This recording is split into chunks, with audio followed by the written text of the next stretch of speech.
Skin of the Sinless, Part 6. The holy man was in another stone corridor, with identical rooms spread out evenly on both sides, and the opening in the ceiling gone. He pressed forward with his claymore resting on his shoulder and leaving bloody footprints as his feet regrew, the muscles and skin with every step. The holy man walked through the labyrinth that took the shape of a dungeon. Every room he passed was vacant as he progressed through the hallway that seemed to have no end. He spent days walking through the hall into the eternal darkness, while it all stayed the same. The scent of grass filled his nostrils, making the holy man stop in his tracks. He peered into the rooms next to him to see nothing but empty stone boxes. The holy man turned his head around to see the archway into the garden now behind him. He made his way to the entrance and stood in the opening, examining everything inside. The little girl on the swing excitedly looked in his direction. "Didn't think we'd be graced with your presence after our last encounter. You look filthy. Come, wash off. Come. The holy man stood in the archway covered in orange dust, bile and blood. He let the point of his blade drop to the ground and dragged it behind him as he entered the chamber, while everything his claymore touched turned into rot. He made his way in her direction, noticing a new set of children ran around him, playing like nothing was happening. The little girl's smile disappeared as she stopped swinging and spoke. "We ascended the tower as one, and when we had made it to the top, we were both still granted deepest desires." She continued as the holy man pressed forward. "My brother had wished for us to be separated, but to never be separable. Where I had wished to become one with the tower, for it had become our home." The holy man had made his way in front of the pond across from her, before stopping behind him with a trail of rot through the grass and garden itself. She looked to the chained head above before speaking again. "I am not sin, nor mortal, but merely here to maintain the labyrinth and hinder those from scaling the tower itself, while he stayed my protector." The holy man looked up at the head suspended above as it looked down at him, shaking in anger. It was letting out a silent scream, but the holy man paid no mind. He turned his attention to the little girl once more. "I did not lie to you. The sins set before you will do everything in their power to end you. That is, if they so choose. My task is to make the labyrinth resistant to your travels." The little girl glided her arm in front of her, drawing the holy man's attention to the pond. "You are not the only one transcending this tower, as you know.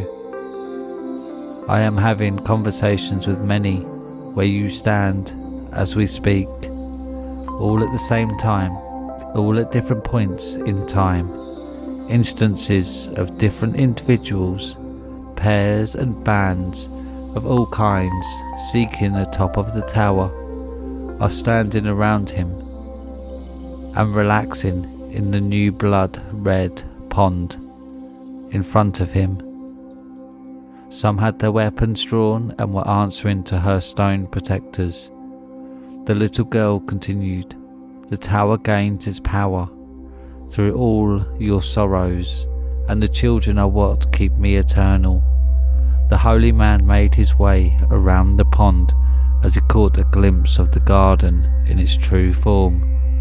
The children were bone thin and were running in a garden of the deceased children from before. Their bodies looked as if they'd never aged, but their lives were drained from them, as if they have. The blue sky above was a cracked mural of the sky itself. The holy man extended his claymore and placed the edge on the little girl's shoulder to show a reflection of her true self on his silver blade. She was a skeletal being with flesh peeling from her face. The holy man let the weight of his claymore cut into her shoulder, and she gripped his wrist with her cold fingers to steady the blade. Again, we cannot stop progression. A stone sword was thrown by one of the statues that crashed into the right side of the holy man and drove his body into the ground of the rotted chamber. All that was left was his right arm clinching the claymore in the little girl's hand, and his head sticking out of the ground at an angle where his body nowhere to be seen. The little girl finished, "But we can break your will, brother." She looked up at the suspended head above. "Throw him into the next chamber. We'll let the boy deal with him." The little girl tossed the holy man's arm to the side, while one of the statues picked up its stone sword with one hand and scooped up the holy man's head with the other. It drew its arm back and threw the head at the wall with all its might, making the holy man's head burst into the adjacent chamber. His head skipped off the floor and spun on its side before coming to rest. Still conscious, his eyes fell on a crumbled pillar in front of him once the dizziness settled. The chamber he had landed in was in shambles. For what he could see in the darkness, the holy man heard a grunt from behind, and his head shook with every step as it grew closer. Whatever was approaching spoke with malice. "I have waited all this time for this." The holy man's head lifted into the air and was made to face the one holding it. It was a behemoth of a man, whose exposed red muscles stretched its skin so thin it had torn in numerous places. It looked to be wearing a child's face from how loose it sat, small on a muscular neck. The behemoth brought the holy man's face close to his and stared into the eye holes of his iron mask. The holy man stared back, with the words wrath and sloth scarred on his filthy face and on his eyeballs themselves. "How dare the tower take this away from me?" roared the behemoth, spitting in the holy man's face. It took the holy man's head in between its massive hands and tried to crush it with no prevail. Hundreds of years wasted on nothing. The holy man's vision blurred as the behemoth cocked back its arm and spiked his face into the ground below. The behemoth stomped and stomped on the back of the holy man's head, with each foot burying his face deeper while it whined, "This isn't fair. I wanted one thing, just one bloody thing." The holy man's head was hoisted in the air once again, with rubble falling from his eye holes. The behemoth threw his head to the ground, again making it land face up, then drove his fingers into the eye holes of the iron mask. Blood fell like tears from his eyes, while his head swayed from side to side in the behemoth's fingers. Wherever it was going didn't matter, for all the holy man could feel was its fingers making a slush of his brain from wiggling back and forth until he blacked out. The holy man came to, with the behemoth wailing in pain. "Am I not damned enough?" He was conscious again, but his sight was still gone. The behemoth's fingers were still lodged in his eye sockets, so he just waited and listened. All the holy man could hear were the sobs of the behemoth, while the massive fists beat into his face of his mask.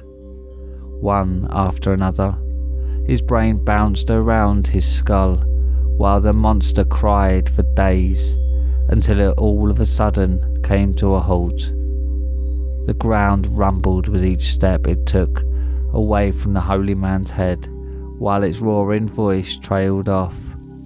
"I sit here, waiting, letting all those puny mortals pass. For what? This?" The holy man let his body mend itself as soon as he heard the behemoth stop on the other side of the chamber. The behemoth's fingers were pushed out of his eye sockets first and plopped on the ground below. His eye sockets glowed white before his eyeballs reanimated themselves. His eyes fell on the giant monster sitting on the other side of the chamber, with its face buried in its knees. A silhouette of light took the form of the holy man's body before it reanimated, while he listened to the behemoth cry. His claymore forged itself from the light in his hand once his body was back, then used his blade to cut around his head to free himself from the wall. The holy man dropped to his feet, catching the behemoth's attention. "My wish has come true." The behemoth jumped to its feet with tears pouring from its eyes and charged the holy man, screaming, "I spent years climbing this tower because of you." The behemoth threw its right fist at the holy man's face, but he ducked under the swing. The holy man now behind the monster in motion and bringing his claymore up to the monster's back. The behemoth's fist made contact with the wall and blasted rubble in all directions, then spun around with the back of its fist swinging wide. The holy man caught the back of his fist with the side of his face before he could raise his blade fast enough and had his head batted down to the ground. The behemoth grabbed him by the leg and threw his body against the wall, crushing bones and rupturing organs. The holy man got to his hands and knees with blood pouring out from the eye hole and bottom of the iron mask. "Do you know how long I've waited for this very moment?" yelled the behemoth as it drew back its leg and drove it into the holy man's side. The holy man's back bounced off the wall before his body fell to the ground again. His ribs turned blackish purple around the scars still present. The holy man was lifted into the air by one of his legs and was brought to face level of the behemoth, with his claymore dangling under him by the thorned rosary. "You deemed us the heretics as you came without word and massacred my village in the name of God. We had no army, but you treated the farmers as soldiers if they did not bow before your cross. My father was a God-fearing man, and he had every right to be, for your presence under God's will is far more evil than anything on this earth." The holy man's body mended itself enough by the time the behemoth stopped spitting in his face. He yanked up his claymore by the rosary, caught it in his hand and swung at the behemoth's waist. It was a futile attempt, as the beast caught the holy man by his forearm and crushed it in his hand. It then ripped off his arm and tossed it to the side, before vociferating, "I will end you like you did my father. I will make you regret letting the orphan you created walk away with his life. You will regret filling me with the rage that guided me up this tower. For I am wrath, and you will feel the hate I have grown for you." Wrath grabbed the holy man under his remaining arm with his free hand and raised him above his head. "God won't save you." The holy man's body was stretched apart from both ends and showered wrath with his blood and guts. He tossed both halves of the holy man's body behind him, then made his way to the wall the holy man's head had entered through. Wrath placed his hand against the wall, looking for the way he had entered. Wrath protested, "I have fulfilled my destiny. Now let me leave this bloody prison." He lay there in two as the upper half reanimated and his claymore followed suit. His body jerked while he used his claymore to rise to his feet. Wrath turned to see the frail holy man standing before him once again and let out a deathly wail before charging. He stood with both hands loosely gripping his claymore, with his legs shaking under him. Wrath quickly closed the distance as he towered over the holy man with his arms extended in front of him. The holy man tightened his stance, dropped down and drove his claymore into Wrath's belly. As he grasped at the air overhead, the holy man then spun his body to the right, making his blade glide through and out the left side of Wrath's torso. Wrath dropped to a knee while holding his side, with the holy man ending his attack behind him. The holy man grasped his claymore with his left hand and unravelled some of his rosary. It was time to end his suffering. The holy man placed his knee on his back, wrapped the thorned rosary around Wrath's muscular neck and wrenched back. The rosary violently cut into Wrath's throat and the holy man's forearm. Wrath swung his left arm back to grab at the holy man and his right to pry at the rosary, but his two missing fingers hindered him greatly. The holy man used his claymore to stab Wrath in the left shoulder and severed his arm from his body. Wrath gurgled in pain and fell to his side, with the holy man sawing through his neck as the rosary cut to the bone. With one final pull, Wrath's head rolled to the ground into a puddle of blood.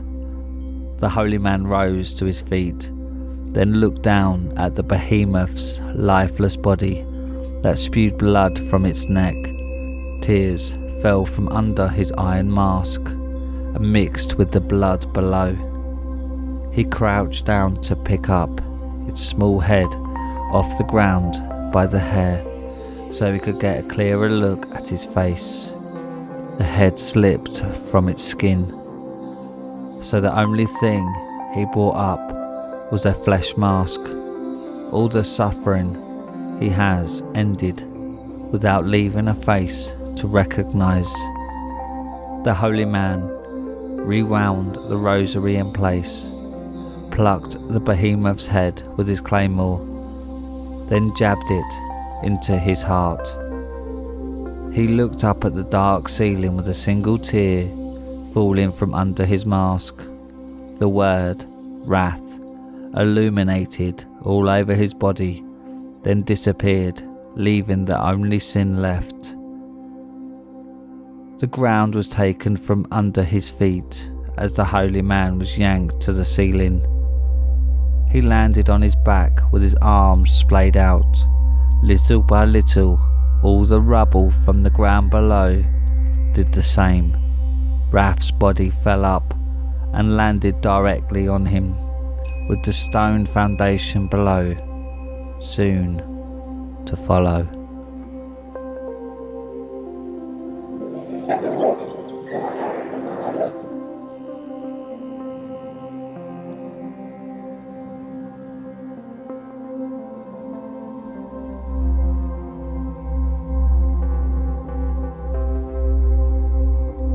And that's it for tonight, my little hellhounds. Thanks for listening.